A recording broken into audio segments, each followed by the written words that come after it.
Net News Ledger, we're just outside the old rail station in downtown Port Arthur. Thunder Bay has a long history with rail transportation. We still do, as you can tell when you get trapped by a train along Fort William Road or other parts of the city. One of the pieces of the puzzle that's missing is passenger rail service. Today, we're talking to Conservative candidate Frank Pullia about a plan that he's been talking about for over a decade about rail transportation in Northern Ontario. Stay tuned, Thunder Bay. You're going to want to hear what we're going to want to share with you. There has been a lot of talk about Via Rail coming back on the North Shore for over 20 years. In 2004, together with a co-consultant, because I've been a business consultant in the region for many years, we put a proposal together.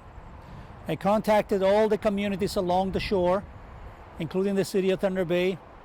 Everybody was on board to have a community-based, not-for-profit organization that would run a passenger train through a BUD car to lower the cost of operation, to make it financially viable, to connect Sudbury, Thunder Bay, Winnipeg, and connect with the Trans-Canada Via Rail, because Via Rail, to come to the shore, someone has to lose. It's for someone to win. It's going to be a political decision. This is a better option, and I can explain it. What's a BUD rail car?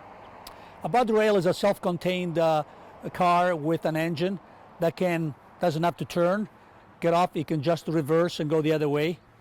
So you can see the picture here, the silver picture. So it can handle up to 60 passengers, and if you need more, you just add another one. So you don't need this big, expensive business model that Via Rail has to run across the country. And that's why Greyhound bus wasn't working, because they couldn't make money. Via Rail will not come here because they don't make money. It has to be subsidized by the government. This operation is a lower cost of operation, is owned by the community along the North Shore. Everybody was on board then, but I guess there wasn't the political will or there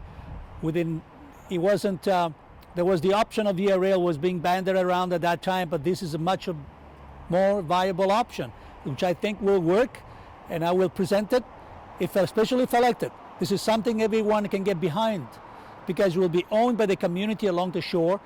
CP has to allow us to go on the tracks by law, so it can be done. It's viable, and it will probably be sustainable and work for the long term to benefit the people of this region.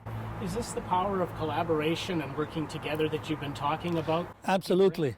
Because we've been talking about Via Rail for 20 years, Via Rail is going to have to be a political decision. And again, there will be winners and losers, and it's not financially viable, because if you move Via Rail down here, you're going to have to leave the north tracks, and someone will complain. This is contained, self-owned, it's owned by the communities. It can be low cost, everyone chips in. It can be suited and scalable to the needs of our region. We don't have huge numbers of people, but this can be tailored to our needs. We don't have to then tailor to the needs of Via Rail. This will be tailored to the needs of the communities on the North Shore. And that's why I think it's viable. It's based on a collaborative approach, community-led, which I can lead, especially if elected as your next Member of Parliament.